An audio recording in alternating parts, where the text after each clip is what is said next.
Në fillim duhet të them që ky ishte një operacion i shkallë vështirësie mesatare, pra nuk është se ishte një shkallë të lartë vështirësie.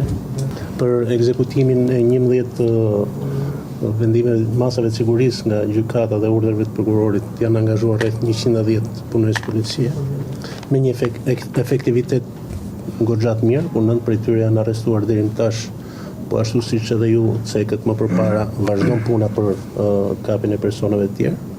Ka raste për shembull që krijohet përshtypje e gabuar dhe perceptimi i gabuar që ne mbasi dalim në konferenca shtypi ka përfunduar atë punë, ndërkohë jo, edhe gjatë kohës që ne flasim këtu, punojësit tanë terren vazhdojnë punën për ekzekutimin e urdhrave që nuk janë ekzekutuar akoma. Që është përfshirja që në kryet herës të oficerëve të policisë gjyqësore, të policisë në hetim, gjë që na e ka bërë shumë të lehtë krahasuar me një pjesë operacionesh të tjera.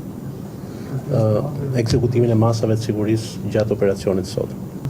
Se janë gjetur provat mjaftueshme që të shërbejnë si një bazë solide, jo vetëm për hetimin, por edhe për hetimin pasuror që ne do vijojmë gjatë periudhës në vijim.